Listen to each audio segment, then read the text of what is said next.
All right, good evening, everyone. My name is Nicholas Manousis. I'm the president of the Horological Society of New York, and it's my pleasure to welcome you here to our March meeting. As usual, let's get started with a few announcements. A quick education update. We just had a wonderful weekend in Melbourne, Australia. So this photo, this is actually a photo from this past weekend of classes. And it was just an incredible sold-out weekend of classes. And I want to give a special thanks to our lead instructor, Steve Eagle, who just arrived back in New York this morning after a very long flight. And I think you can excuse him for not being here tonight. I think he's recovering after that very long journey. And also thanks to our local instructor, Mr. Michael Woods, our hosts, the Hourglass, and our local media partner, Time and Tide. And then continuing with the education updates, of course, we're going to have our New York evening classes throughout March. And we've just announced our next international dates, Toronto, Canada, April 4th through the 5th, hosted by our friends Mo Jabber and Ashton Tracy. So if you have any friends in Toronto, let them know we're coming their way. And then, of course, still upstairs ongoing is our inaugural loan exhibition, highlights of the collection of Bob Frischman. That's Bob. And we just took FP upstairs to take a look at the exhibition. It's really an incredible, diverse, esoteric collection of horological items. If you get a chance, you should really stop by and take a look. It's open to the public Tuesday and Thursdays from 2 to 4 p.m. And it's that time of year for the Henry B. Freed Scholarship. That is Mr. Henry B. Freed instructing students back in the 50s. For those that don't know, Henry B. Freed was a prolific author on watchmaking. He was a president of the Horological Society of New York back in the 50s. And he really exemplified every value that HSNY strives for today. So it really makes sense for us to name our scholarship after him.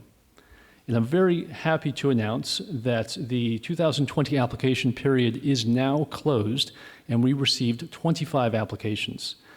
This may seem like a small number, but it's just about half of all watchmaking students in the country. So we recognize that we have some room to grow here. We want to make sure that we get 100% of all watchmaking students applying. And then we want to grow our scholarship itself. We really, as a society, as a group, as an industry, we cannot afford for anyone to be considering to go to a watchmaking school to study watchmaking and decide that they can't do it because of financial reasons. So that's where HSNY comes into play. We're going to make sure that they can do it if they really want to. So multiple scholarships up to $10,000 are going to be awarded at the 154th anniversary Gala and Charity Auction. And that's a great segue because the gala is coming up very soon, actually in less than a month. So there's a photo from last year's gala. And the gala is coming up on Wednesday, April 1st. It's not a joke, it's actually April 1st. And it is nearly sold out. So if you'd like to attend, please get your tickets quickly. They are very, very close to being sold out. If you remember last year, if you came to last year's gala, it was packed. It was a really fun evening. It was a party. It was a little bit different than the lectures that we have here, which are a little bit formal and academic. The gala is a party. It's a lot of fun. We raise a lot of money for a very good cause. So Wednesday, April 1st, coming up soon. Tickets are available on our website. And then at the gala, I mentioned we raise a lot of money. We raise money through ticket sales and also through the charity auction at the gala. And so every year in March, I like to give a preview of what is going to be sold at the charity auction. I'm going to preview just a few of the items now for you. First off, we have a Global Forsey manufacturer tour. I think their manufacture is just brilliant from an architectural perspective. A very cool building. And this tour is going to include a private atelier visit with Stephen Forsey himself. So that's a lot of fun. Next up, we have a donation by our new sponsor, Collectability. It's a gorgeous Patek Philippe white gold Grand Ellipse, reference 3589G, made in 1974. Really a beautiful dress watch in wonderful condition. Next up, we have a horological and gastronomic experience with Grand Seiko. It's a watchmaking class or experience with one of their master craftsmen, and a private omakase meal with master sushi chef Daisuke Nakazawa. Now, let's see a show of hands. Has anyone seen the movie Jiro Dreams of Sushi? I'm sure, right? Lots of people. So if you remember the movie, Mr. Nakazawa was Jiro Ono's apprentice.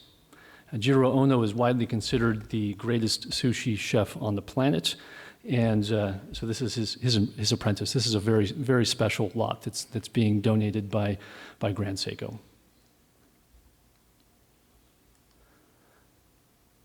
And as per usual, our charity auction is hosted by Christie's, and we thank them for their kind support. So tonight's lecture, I had this big speech planned out. I was going to try and explain resonance in a really interesting way, but I kind of threw it all out the window this afternoon when I was coming down here. I was on the train, I was on the subway coming into Midtown, and I was at Grand Central. And I was walking out of Grand Central onto 42nd Street, and I saw someone playing a guitar. And I smiled for two reasons. First off, it sounded good. And second off, I just realized in that moment that this was a real-world example of resonance. Resonance as applied to a musical instrument.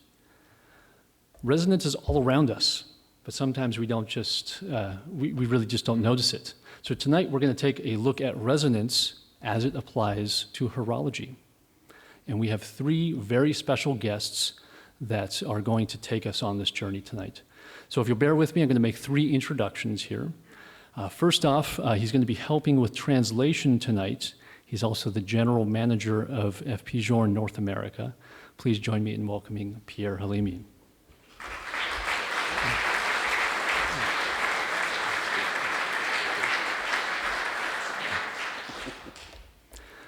Next up, he's an expert in all things Journe.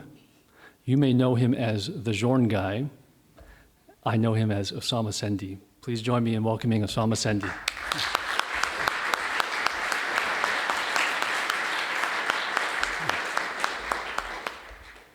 And finally, a man that really needs no introduction. Simply, he's one of the most celebrated watchmakers in the world. Please join me in welcoming Mr. François-Paul Journe.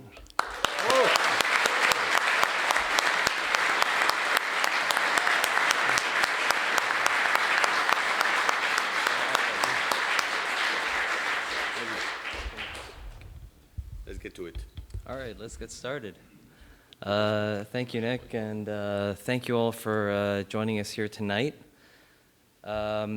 Before getting started, I would like to say a couple thank yous. Can everyone hear me? That's good? Okay. All right. I'd like to say a couple of thank yous. First and foremost to Pierre and Nick. Give it a second, it'll come back. Excellent. Pierre and Nick, they had an idea around a year ago to have a lecture on the phenomenon of resonance at the Horological Society of New York. And it took us a year to sort of organize this, apparently a lot more complicated than I thought. And we had a few drawbacks, but here we are. And so I hope everything goes according to plan. If it doesn't, I was the least involved. If it does, I'm lecturing here, and my name's Osama. And next to François-Paul Journe, not only for joining us here tonight, but I'd say for introducing the resonance phenomenon to 21st century watchmaking, and to the first modern wristwatch. And we'll have a chance to listen to his story regarding that a little bit later on. With that being said, tonight's agenda, we're going to understand what resonance is, common application of resonance, and next we're going to look at its occurrence in the history of horology, more specifically the 18th century, And then François-Paul Journe is going to share his story. And last but not least, we're going to have a Q&A that I urge everyone to take advantage of, because I am sick and tired of going through horological forums where people say, it works, it doesn't work, I heard a neighbor who did this and did that, and it doesn't work really as the watchmaker pretended it does. And so if you have any doubts or any challenges or any questions, take advantage tonight. That being said, we start off with, where's my pointer? There we go. We start off with 3 key terms that you need to keep in mind to understand what resonance is. First and foremost, you have amplitude, the distance of an oscillation or vibration measured from the center. Next, more important, is frequency, the number of cycles in 1 second measured in hertz. If you say that your mechanical watch has a 3 hertz or 4 hertz movement, that means that your balance wheel is making approximately 3 oscillations every second. Quartz oscillator has a constant frequency of 32,768. That's not important. What is important is I memorized that. And most important with resonance is the term natural frequency, the rate at which an object vibrates when it is disturbed. If you disturb an object, it begins to vibrate, and it tends to vibrate at what frequency it likes to vibrate at, and this is what we call that object's natural frequency. So what is resonance? This is a textbook definition of what resonance is. I don't expect it to make a lot of sense. Please, I hope not, or else I'll feel a little slow. But it is essentially a state of a system, and more importantly, occurs when the frequency of 2 things are the same, or nearly the same. For every textbook definition in science or physics, I have what we call an English definition. If an object A vibrates at its own natural frequency, and I introduce object B at the same frequency of object A's natural frequency, so the 2 frequencies are the same, something happens. The object's amplitude, its vibration, is going to strongly increase. This is an effect, a state of a system that we call resonance. 2 objects do not need to be physically connected, and this is important because it applies to a few examples that we're going to look at. There's always the prime example of a wine glass. I'm sure everyone has come across the idea that a singer could shatter a wine glass using his or her voice. I hope I'm not the only one who's tried to do it to a fail, but it does actually work, and this is how. A wine glass has a natural frequency. If you apply force to it and it vibrates, then you can hear it because the frequency is within the human audible range. Now, if the frequency of the singer's voice matches the glass's natural frequency, the glass begins to vibrate a lot more vigorously. And finally, if the singer's voice is strong enough, they could potentially shatter the wine glass. Warning, this takes a really long time to do. A common application of resonance is a radio station. Every radio station operates on its own unique frequency, so you don't listen to 6 of them at the same time. For you to listen to that, you need to tune your receiver to match the same frequency as that station. Once the 2 frequencies are aligned and the same, then you get an amplified connection. You can finally listen to the station of your choice. There are a few other applications of resonance where you actually don't really want to have resonance occur. There's an example of a bridge. A bridge has a natural frequency, and you want to make sure that it doesn't resonate, because if it does, it could potentially collapse. I hope for now the understanding of what resonance is so far clear. And with it, we move into resonance in horology. First discovered by this individual, Christian Huygens, who was a Dutch scientist, astronomer, known for a man of great talent, inventing the pendulum clock in 1656. He was not a clockmaker, so he ended up contracting his designs to a clockmaker under the name of Solomon Coster. The story goes Christian Huygens had 2 pendulum clocks in his room. We're not really sure why, but he did. And he observed that they would influence one another however he got them to start. They would keep synchronizing. We don't have clocks that date back to that time period, but what we do have is the first written document regarding the observation of resonance. And First application, we have to go around 100 years later to Anti-Janvier. Hopefully no mystery to anyone who's researched resonance before. One of the greatest horologists in history.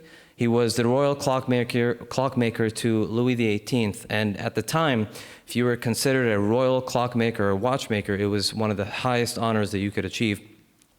And he found that if the two pendulums, were influencing one another, it wasn't really a negative thing. They would enforce themselves in some kind of state of a system, which is resonance, and that means they would swing naturally in opposition and be protected from any outside disturbances, making it far more performant. In total, we know so far of 3 clocks that he made under this principle. The first is the double pendulum long case clock, and you'll notice that with the names of all the clocks, and we'll see later on the first watches, there's no term resonance used. Apparently the term resonance will come to see in the 21st century when it comes to horology. And so the first of the clocks is this. It is currently located at the Musée Paul Dupuy in Toulouse in France. It runs off of one basic movement, and it has a coupling beam and 2 pendulums that synchronize via the coupling beam. The second is the double pendulum wall regulator that has 2 movements. They're not connected via a coupling beam, they're separate. But what we do say is perhaps the coupling or the transmission of energy from one to the other happens through the air around the 2 pendulums, or perhaps the micro vibrations of the frame of the actual clock. This was sold by Antiquorum in 2001 and purchased by François-Paul Journe. It is currently at the F.P. Journe manufacturer in Geneva. The third is the coupling regulator. This is under the same principle as the second one. You have 2 movements. More of a mantle clock. It was sold at the same auction in 2001, purchased by the Patek Philippe Museum, where it currently rests. And we move on to Abraham Louis Breguet. I don't think I need to explain how important he is. He had a much more successful life as a brilliant horologist, but also very successful as a businessman, unlike Anti-Janvier, who unfortunately went through several financial issues, bankruptcy at one point. We speculate that around 1821, we can't really be sure of the exact date, but around 1821, Breguet purchased Janvier's workshops. And in total, from his works, we know of 2 pendulum clocks under the name of Breguet, and 3 pocket watches that were the very first pocket watches to use the phenomenon of resonance, to adapt the phenomenon of resonance. The first of the clocks is this, sold to Louis XVIII in 1821. There is speculation onto who exactly made this, because the date of 1821 is also likely the date that the workshops of Janvier were purchased by Breguet. And because of the close resemblance between the works of Janvier, there's speculation that this was perhaps done by Janvier completely. Others say that perhaps it was done by the both of them together. We can't really be sure. This is something that happened around more than 200 years ago, but the speculation is there among scholars. This is currently at the Musée des Arts et Métiers in Paris. And we'll see this clock later on. The second sold to King George IV in 1825 for the same reasons mentioned before, speculation that Janvier had a lot to do with this. This one is rather interesting because you have down here sort of an oven, and you would burn charcoal in it, and you had a chimney through the back, and that would control the temperature within the clock so that it doesn't fall under a certain degree. I found that out yesterday. This is still a part of the royal collection. It is in Buckingham Palace. We move to the pocket watches. Breguet was the first to experiment with resonance with pocket watches, and he succeeded. He made a total of 3. We knew that there were 2, and only 2, at first, sold to King George IV in 1818, and the other to Louis XVIII in 1821. Those two watches ended up under the care of renowned Breguet scholar and collector Sir David Solomons. Sir David Solomons ended up giving it to his daughter before passing away. His daughter helped or founded the L.A. Meyer Institute for Islamic Art in Jerusalem and donated all the watches to that collection. Those two watches are still a part of that collection. A third watch, previously unknown, was found and sold by Christie's in 2012 and was apparently made before the other two. It was purchased by the Swatch Group for around $4.5 million, and it is part of the Breguet Museum collection. I put the dates here because as I was cross-referencing and trying to see what came first, I noticed that Breguet was not only introduced he was introduced to the phenomenon, kind of toying around with it, well before the clocks. The pocket watches were all made and delivered before Breguet's clocks, and that's really interesting because we're not sure, again, how the clocks came to be, and it shows that perhaps Breguet was ahead of his time, toying around with this idea well before. That being said, I leave the rest to the 21st century of resonance and watchmaking to François-Paul Journe. Thank you.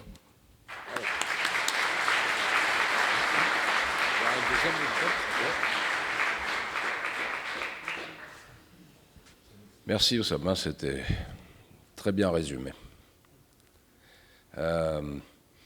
En 1982, je travaillais à Paris chez mon oncle avec comme charge le musée des arts et métiers, et on nous a donné effectivement le pendule de Breguet pour faire le service. So in 1982, I was working with my uncle in Paris, and they were commissioned to, c'était réparé, c'était restauré? Pour restaurer. To restore the Breguet pendulum. Et à cette époque-là, on regardait ça, on disait « Mais pourquoi il y a deux balanciers ?» Personne ne savait répondre. Je demandais à tous les gens de l'horlogerie pourquoi il y avait deux balanciers. On ne savait pas pourquoi, mais c'était très joli.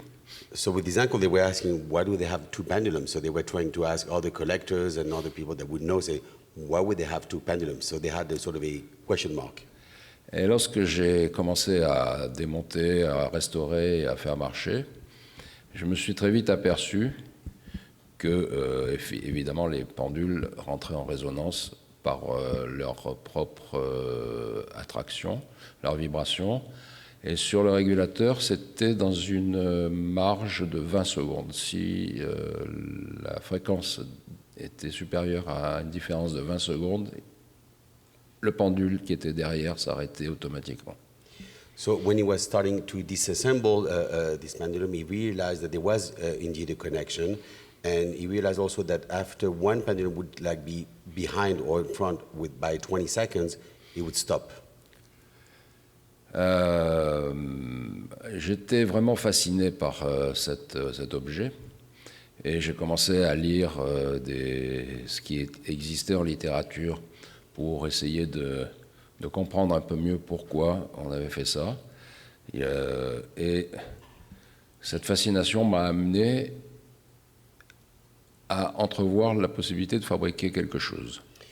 So through this fascination of this, he started try to study and find information and literature about this, and he started to see, the light at the end of the tunnel, like maybe I can make something out of it.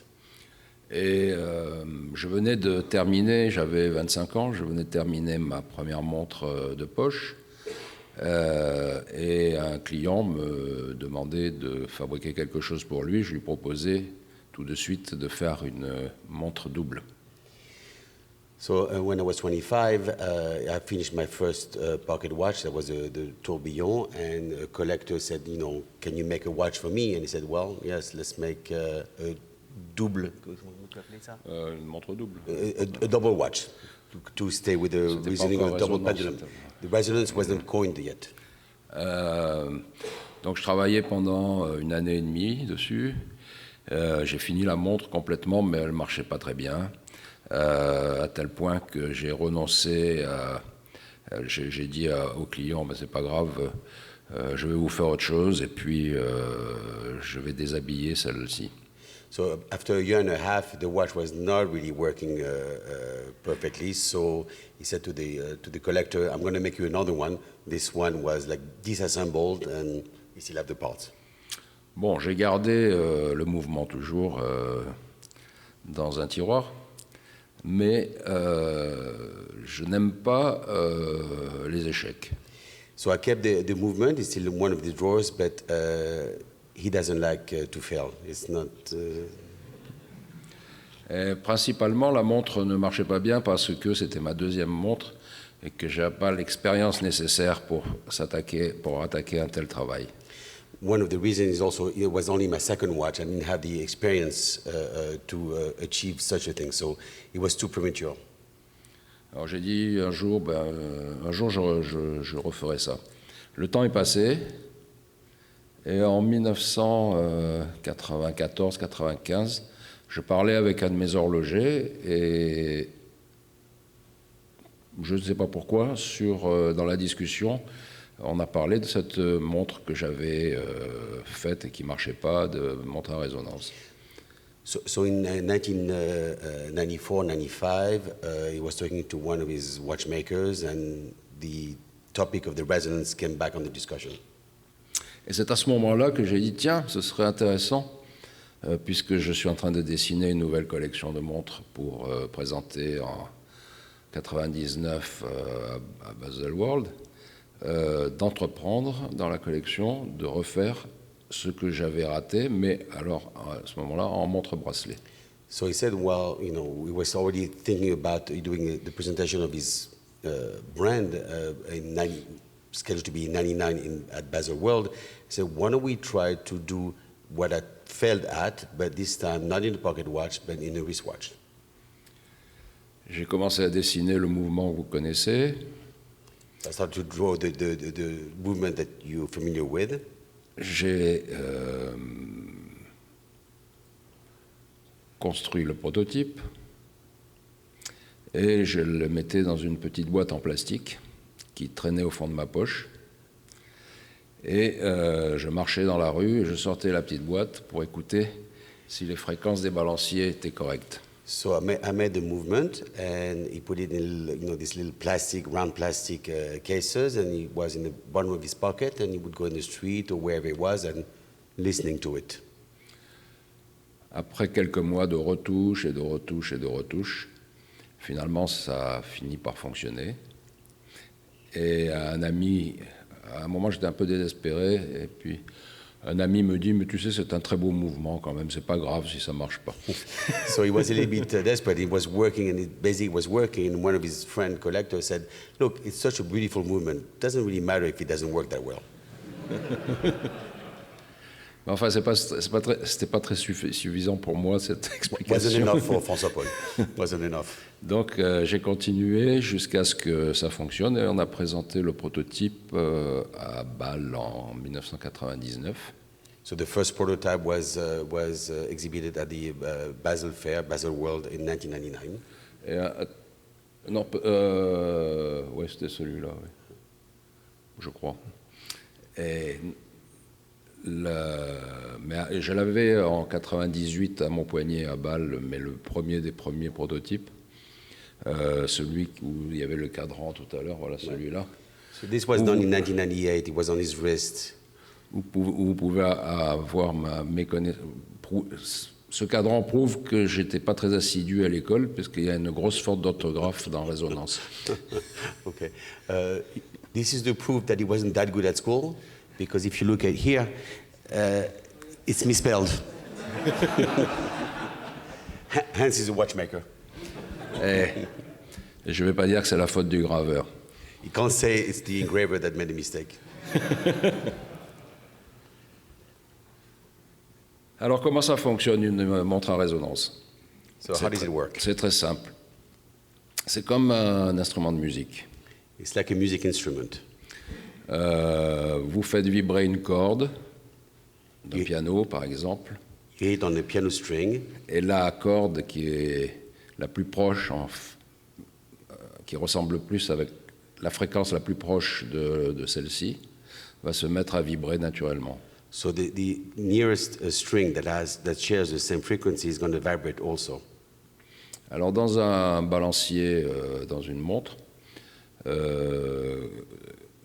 vibration du balancier qui est... en réalité, il n'y a pas de structure solide. There is no solid structure. Dans le mouvement, que ce soit du métal ou... ce sont des électrons qui sont en train de se promener partout en même temps et dans lesquels des ondes passent, des vibrations. So it's all about vibration. There's nothing structural. Et la tâche du spiral sur le pont va donner un infini balancement très subtil. Traduis-moi ça parce que... Translate for me. Non, hein. J'ai pas compris. Non, le balancier est accroché à la structure et va tirer la structure. C'est invisible, mais so it's invisible. So the balance wheel is actually hooked to the movement, but everything is attracted through vibrations. Et l'autre va faire la même chose, et par un balancement naturel, ils vont se mettre en accord. So the other balance wheel is going to do the same thing, and through the resonance, they're going to find their equilibrium. La difficulté pour arriver à cet état de choses, c'est la préparation et la précision du rouage, parce qu'on ne peut pas avoir des modifications d'impulsion sur l'échappement, des modifications de rouage qui seraient avec des variations. On ne peut pas avoir de variations. The trick about this is not to have any variation. Everything has to be really the same so you can set it up the proper way. Bref, pour arriver au résultat, il faut que la montre soit impeccable partout. It's got to be impeccable everywhere in order to work. Ça doit être fabriqué comme 2 chronomètres de précision So it's as if dans le même mouvement. As if you had 2 chronometers in parallel. Précision avec un delta de réglage qui doit être inférieur pour les 6 positions à un écart de 5 secondes par balancier, l'un par rapport à l'autre. So with a delta of minus than 5 seconds per balance wheel. Dans toutes les positions, chaque balancier, le réglage ne peut pas avoir, c'est le maximum qu'on puisse avoir, c'est 5 secondes par jour. Mais c'est très compliqué à faire. The important thing is this rule is in the 6 positions, and that's what's complicated. In each position, there has to be less than 5 seconds. Parce qu'on doit avoir déjà des spiraux qui sont similaires. The spirals have to be similar. Des équilibrages de balancier super pointus, bien faits. So the settings have to be really precise. Et puis, comme je disais tout à l'heure, tout le reste de la montre qui va donner la pression, la pression au rouage, à l'échappement, pour que ce soit identique. Parce que si un des rouages avait un défaut, ce défaut se répercute immédiatement dans l'amplitude et on perd la résonance. So the idea is really to make it as identical as possible. If one gear is not exactly to standard, you're going to lose the whole system, the whole phenomenon of resonance. Et donc on a compris très vite. À cette époque-là, je me souviens que il y avait plein de gens qui dénigraient cette montre en disant qu'elle ne marcherait pas, que c'était une absurdité, que ceci... So he remembers at that time, a lot of people say, well, it cannot work, this is just absurd, this is not possible. Bon, maintenant, 20 ans plus tard, 20 years after, je vois personne qui veut essayer de me brûler sur la place du village. Nobody's contesting him right now. Ou qui va planter des chouettes sur ma porte. Nobody's going to contest him right now. Alors, après 20 ans, comme je l'ai fait pour le tourbillon, pour les 20 ans du tourbillon, on a fait un nouveau tourbillon. J'ai un nouveau mouvement, une nouvelle résonance qui va sortir qui va être présentée au mois d'avril. So as he did for the 20-year anniversary of the tourbillon, he came out with a new tourbillon. For the resonance, a year after, he's going to introduce a new movement that's going to be unveiled in April. Parce que dans une montre, il y a toujours des choses à améliorer. Because in a watch, you can always do better. Je répondais à une interview avant-hier, madame, qui me disait où j'expliquais que la montre parfaite serait la montre sans friction. So as he was answering somebody in the audience after an interview a few days ago, he said the perfect watch is the watch without friction. Parce que s'il n'y a pas de friction, il n'y a pas besoin d'huile. If you do not have any friction, you don't need lubricants. S'il n'y a pas besoin d'huile, la montre est parfaite. If you don't need lubricants, the watch is perfect. Mais ça, c'est un autre travail. That's another question. Sans arriver jusque-là, on peut dire que on peut faire des petites progressions. Without getting all the way to the grail, you can always do like a little step closer to perfection. Alors, en ce qui concerne la résonance, qu'est-ce que c'est qui est variable? C'est le ressort moteur qui va faiblir petit à petit et qui va donner une amplitude moins grande, donc un changement de réglage. So one of the issues on the resonance or any watch is like when the spring like unloads, you have less amplitude, therefore the watch slows down. Et ensuite, ce sont les huiles de l'échappement à encre qui vont sécher, se détériorer au bout d'un moment et And then the deterioration of the lubricants. où on risque de perdre la synchronisation. Where you will lose the resonance phenomenon, the synchronization between the two balance wheels. Alors, dans les années qui vont venir, avec ce nouveau mouvement que j'ai préparé je vais travailler de plus en plus dessus, sur ce mouvement, pour arriver à progresser tout le temps, pour essayer de faire la montre la plus parfaite. So on the new base, on the new movement, he's going to start working hard on this to make it yet better and better and better. Mais ça va se faire tranquillement parce que c'est très compliqué. C'est à chaque fois qu'on touche quelque chose qui fonctionne pour une nouveauté, on risque de faire un truc qui ne fonctionne pas. So you have to be careful about this. Every time you do something on something that is working, you can disrupt the whole process. So you have to be very careful about what you're doing. So it's going to go slowly. Donc moi, j'ai fini avec la résonance. Là, après, s'il y a des questions, mais je ne sais pas si tu dois continuer. Faire des vidéos?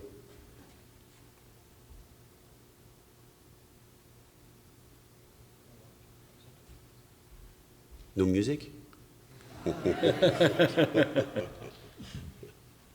So if you have any questions, this is the end of the lecture from François-Paul. If you have any questions, feel free.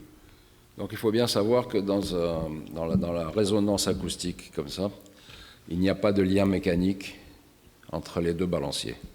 Que ce soit dit. It re-emphasizes the fact that there is no structure linking the two. It's all via vibrations, via air. He wants to emphasize this. C'est pas l'air, c'est la structure. Non, il n'y a pas de structure mécanique entre les deux. Non, mais c'est la structure du mouvement. C'est pas More It's technique. So before the Q&A, I think we should give them a round of applause. This is really incredible.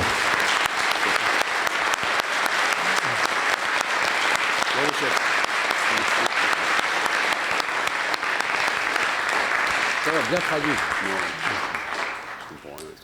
If you'll permit me the first question, are there any other modern interpretations of resonance, and how do they compare to the Montres Journe resonance watch? Si tu te permets de poser la première question, est-ce qu'il y a d'autres interprétations modernes du système de résonance, du phénomène de résonance? Il y a quelques horlogers penduliers qui ont fait des choses intéressantes. A few clockmakers, there are a few clockmakers that have approached that phenomenon that are doing a good job. I think that's the end of the answer. Seulement Some people will understand. Only in clocks. We'll go here for the first question. Hi. So, could you give us some data on like how much more accurate this particular watch is with regard to how it would be if it only had half of it?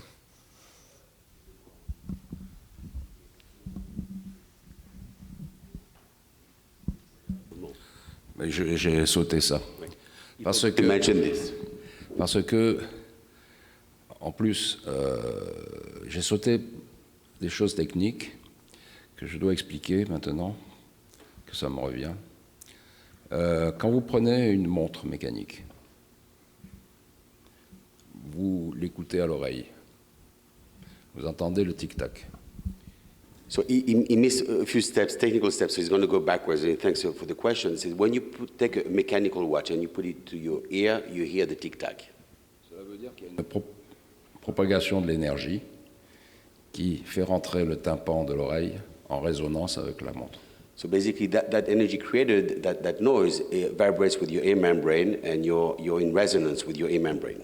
Ce qui prouve bien que dans une montre mécanique, il y a de l'énergie qui est perdue, enfin pas perdue, mais qui sort de la montre en permanence. So basically, it means that there is an energy that's been created by the watch. The energy is not lost, but it's not used for the watch.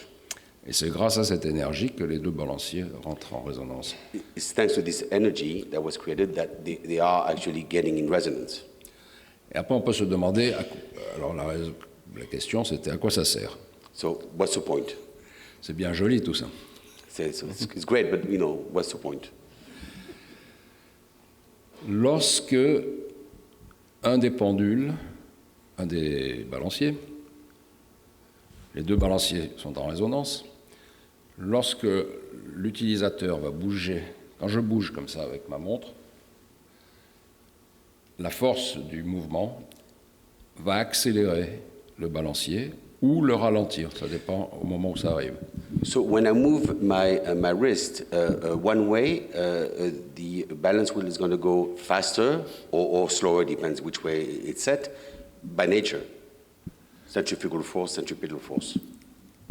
Ce qui enlève de la précision à la montre bracelet. Which impairs the precision of the watch because all of a sudden you have more amplitude or less amplitude.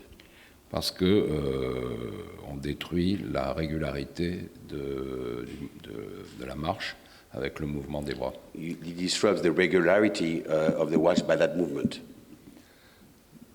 Avec le chronomètre en résonance, comme les balanciers se font naturellement, battent en opposition, lorsque l'on fait un mouvement et qu'il y en a un qui ralentit, l'autre va être accéléré d'autant. So on the resonance, because the two balance wheels are working obviously in opposite direction, tu peux remettre la vidéo, peut-être c'est peut-être mieux. When you move your wrist, one balance wheel is going to have a tendency to go faster and the other one slower. And because they talk to each other, because they resonate. Et ensuite, par résonance, celui qui a été accéléré va ralentir, celui qui avait ralenti va réaccélérer, et ils vont se retrouver toujours en résonance au point zéro, ce qui a annulé totalement l'effet du mouvement. So the point is to basically voice the movement, which impairs the precision of the watch, because one balance wheel is going to slow down and the other one is going to go faster till they reach the equilibrium. Et voilà la réponse. Ouais. Voilà, il ne marche pas très bien. Là. No, because it is stopped. C'est laquelle? C'est la tienne? Non, c'est parce qu'il y avait le doigt, le bloc, et après ça. Ah, d'accord. Ah, j'avais pas vu. He was not happy with that watch. He thought it wasn't working. He asked if it was Osama's watch. D'accord. You described a lot of precision in each movement being required. Do you think Breguet's watches were successful? Do you think he achieved that individual movement precision to have a very precise double movement watch? Tu penses que Breguet il a atteint une meilleure précision grâce au double pendule?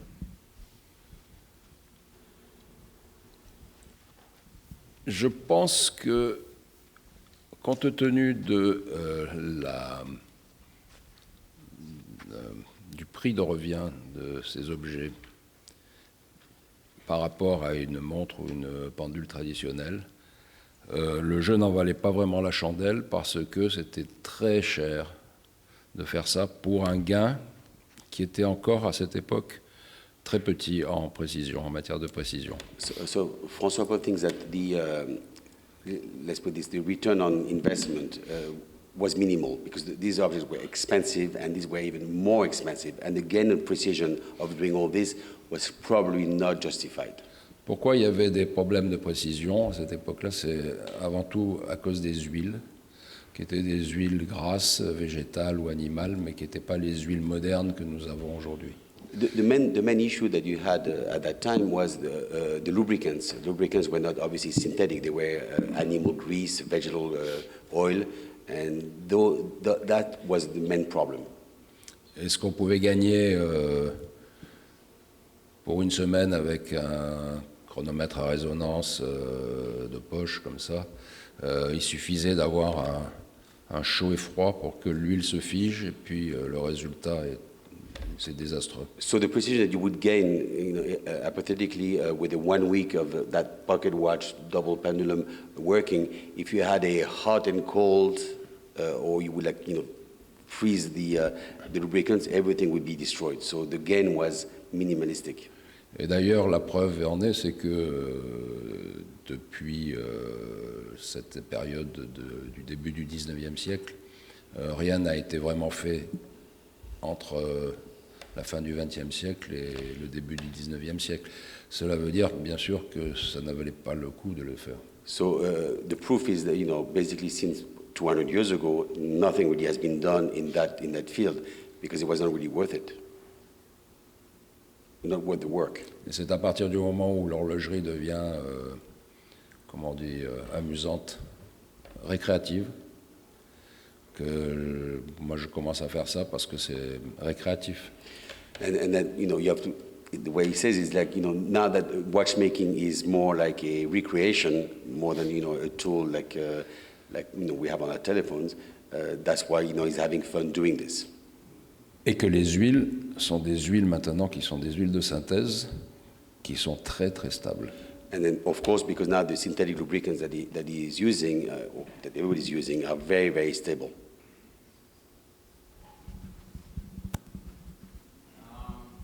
Question back.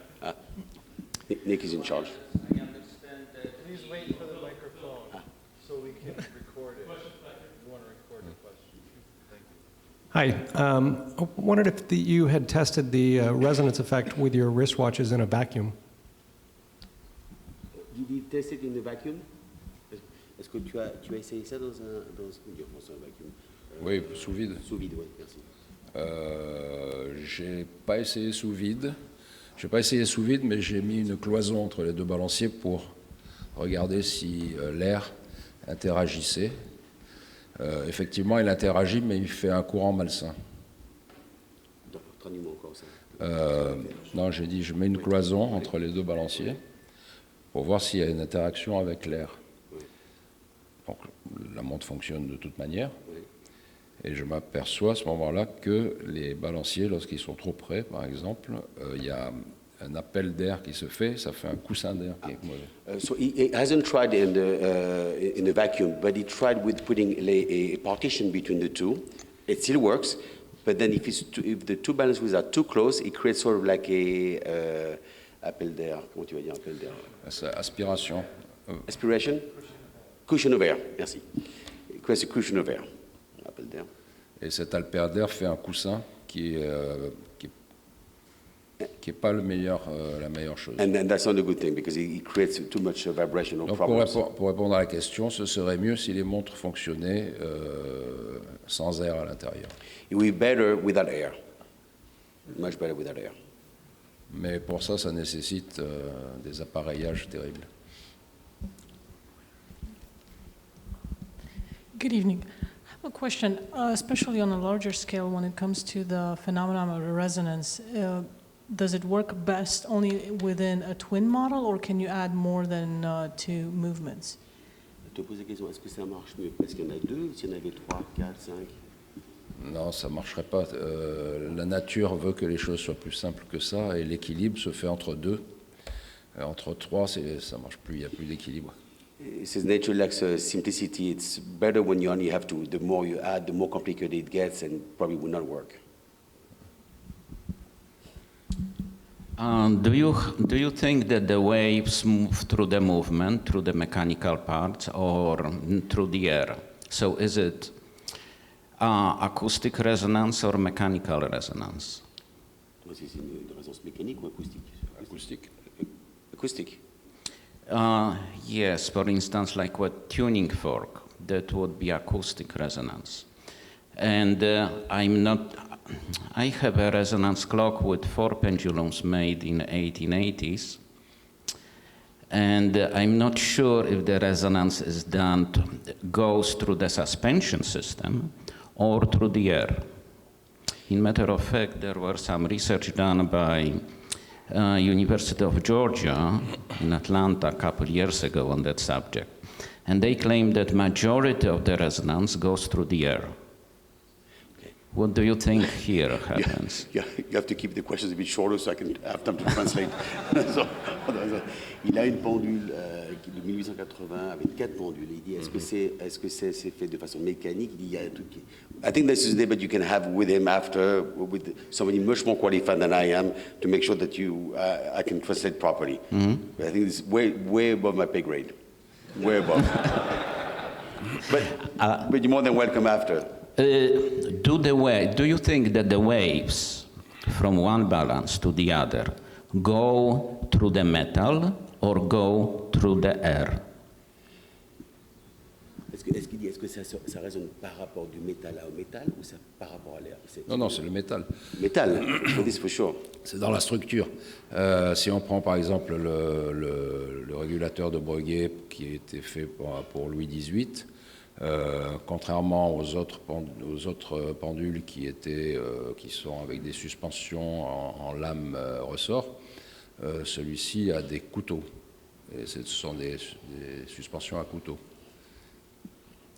Yeah, exactly. Super technical. Okay, super technical. Non, mais non, mais bon, le couteau, comment j'ai traduit ça? Le couteau. Knife. Comme un couteau, knife. Non. Non, yes. Mais lui, il sait de quoi yes. je parle. Il sait de quoi je parle. C'est knife edge? Okay. Non. How's it going? My name is Jeffrey. I'm an engineer. I'm just curious if you've thought about different materials like carbon and stuff like that for the jewels. For the jewels? Yeah. Est-ce que tu as pensé à d'autres matériaux pour les rubis? Non, il y a des gens qui sont essayés à mettre des diamants, mais c'est très coûteux. So some people try to put diamonds, but it's very onerous. Mais sinon, non, c'est l'idéal, ce sont les rubis. He finds the ruby ideal. Qui sont des rubis synthétiques dans les montres, hein, ce ne sont pas des vrais Obviously rubis. synthetic rubies.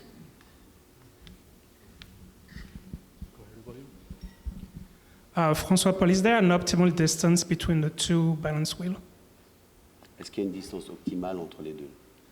Tu montres le truc avec la vis pour montrer. Non, je dois dire que dans la nouvelle résonance, j'ai éloigné les balanciers. So in the new movement coming out in a few months, he actually put them in a larger distance from each other. Pour enlever ces effets d'air qu'il y avait dans ce modèle-là. To minimize the cushion air, effects that happens in this one. Et j'ai remarqué qu'elle se mettait en résonance beaucoup plus vite que ce modèle. And on the new movement, they go into resonance much faster than this one. Can you point the screw to show like the distance, how it's adjusted? Yes. So basically, it's just one. It doesn't have to adjust the two. This is the way to make it closer or further away. Mais j'avais pas prévu ça quand j'ai dessiné ce mouvement. Et il est effectif que L'écartement maximum de ce mouvement n'était pas assez grand. Assez pour que ça fonctionne, mais plus... Optimum. Voilà, maintenant, j'ai remarqué avec ce nouveau mouvement, je l'ai vérifié ces temps-ci, parce que j'ai assemblé le prototype, et je me suis aperçu de ça.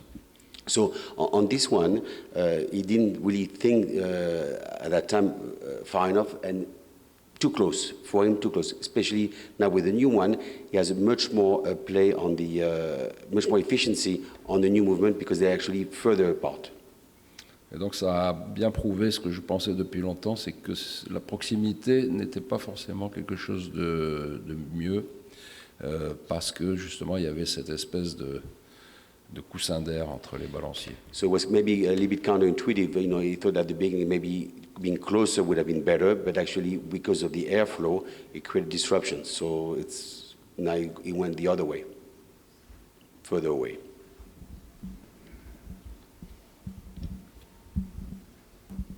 Thank you so much, François-Paul. Along the lines of William's question, how do you, when you're adjusting the distance between the balance wheels, how do you know when you've actually achieved resonance? How do you test for that?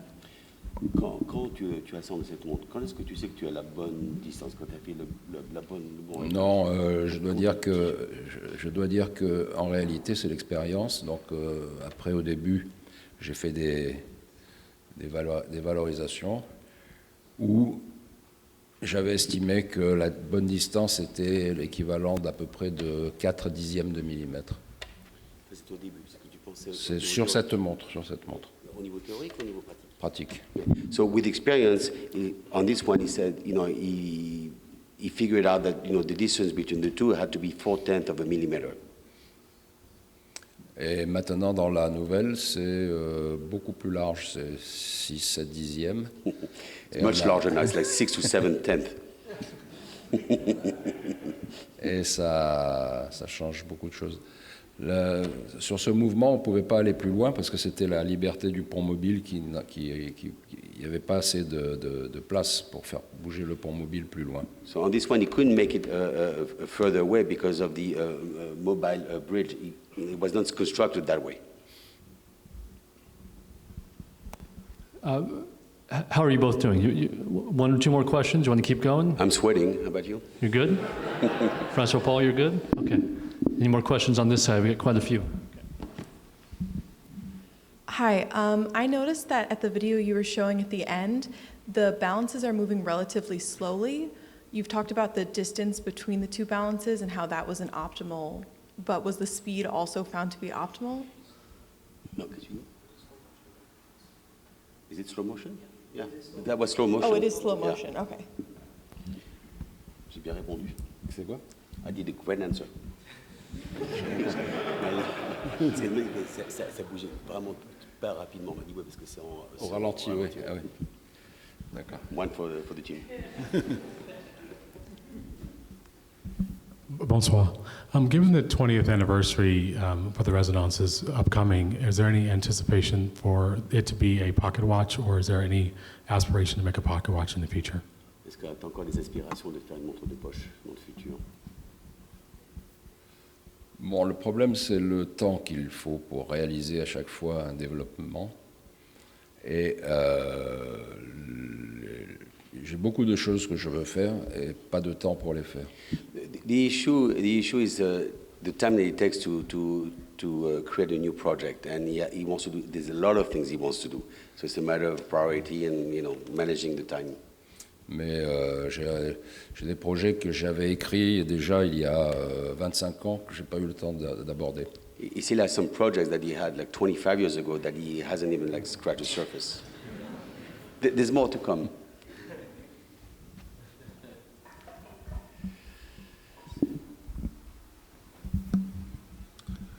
Hello, François-Paul.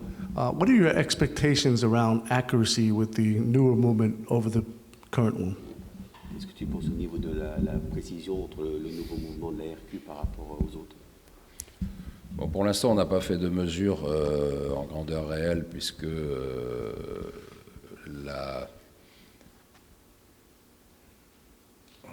le fonctionnement est validé.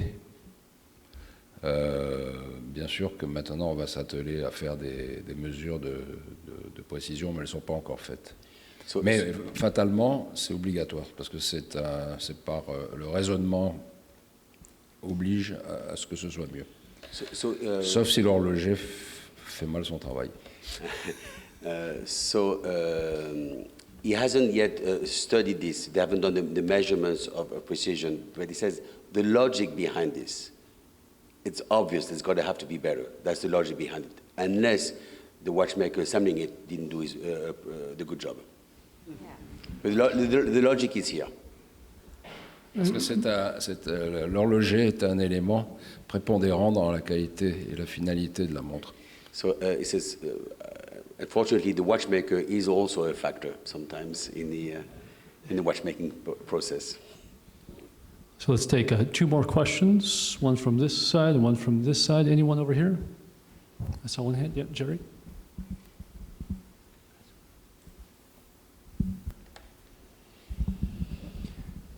Did you notice any adverse effects from casing the movement, adding the dial and hands and mounting it in a case? And did that require any changes to the design to maintain the expected performance? Par rapport, t'as compris la question ou pas? Oui. Par rapport, quand tu as fait le mouvement, quand tu l'as mis dans un boîtier, quand tu as mis un cadran, est-ce que ça a eu quelques effets néfastes? Non, je pense que ça a amélioré parce que la rigidité des éléments autour de quelque chose qui vibre renvoie cette rigidité vers lui-même. C'est un peu compliqué. C'est-à-dire que si vous prenez, je vais expliquer la chose, si vous prenez une enclume, une enclume, un peu, j'entends pas.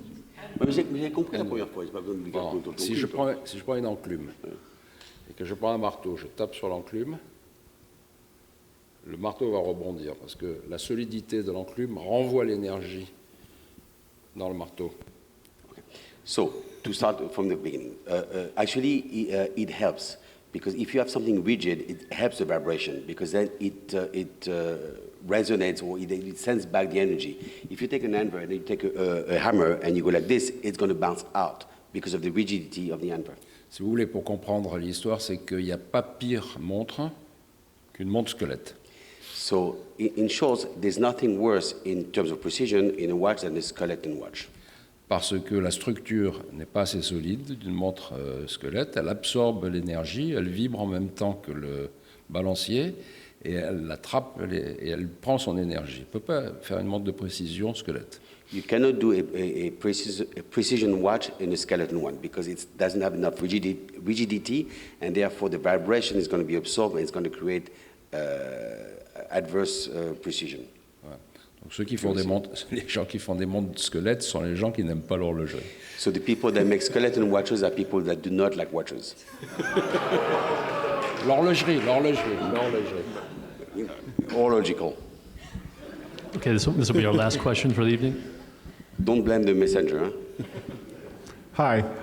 The question I have is that I have one of the old resonance, and they had identical dials, 2 12-hour dials, and then they changed it, and I was wondering why it went from a 12 and 12 to 12 and 24.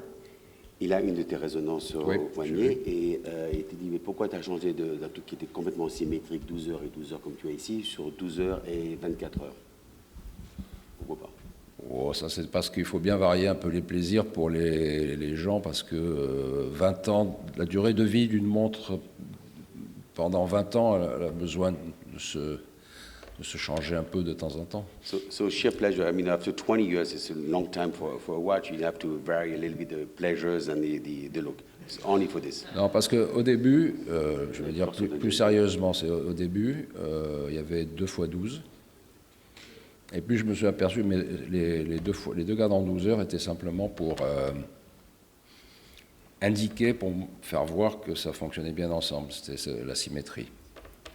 So the origin, when you look at this watch, the idea was to make sure that you can see that it works. So it has to show the exact same time.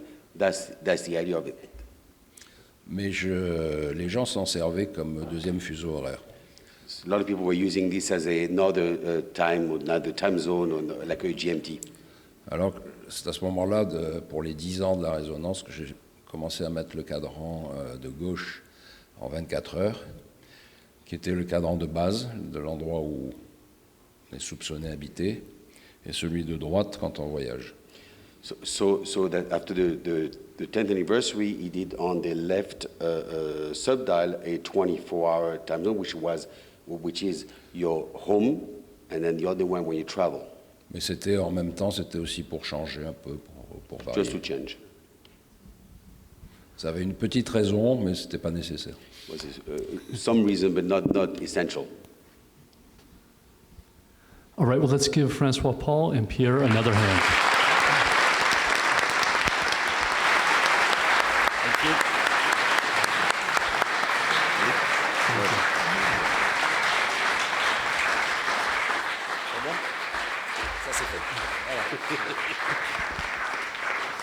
All right, so before... Yes. It's a good question.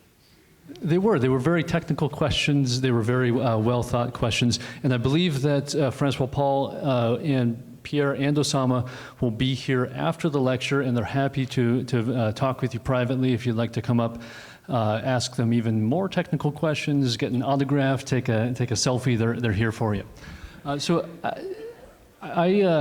I want to ask a question before we conclude for tonight, because this is a huge crowd. This is likely the largest crowd that we have ever had in the modern era of the Horological Society of New York. And I want to point something out here.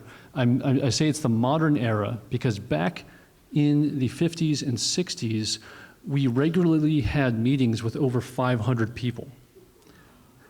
But there was a difference. Those 500 people were all watchmakers. There were no collectors, no enthusiasts. It was a professional organization for watchmakers. So the reason I bring this up, I noticed a lot of faces, familiar faces in the crowd. If you are a professional watchmaker, if you spend your days at the bench, could you stand up? Let's give them a hand.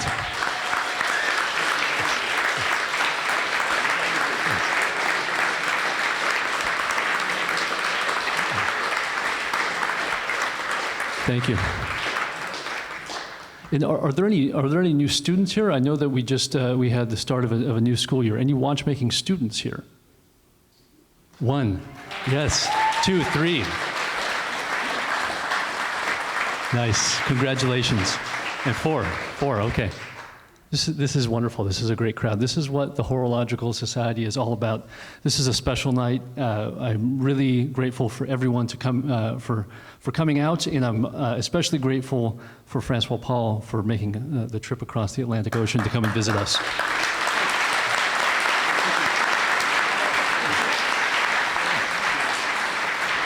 All right, so we'll see everyone next month, Wednesday, April 1st, at the 154th Anniversary Gala and Charity Auction. Thank you, everyone. Have a great night.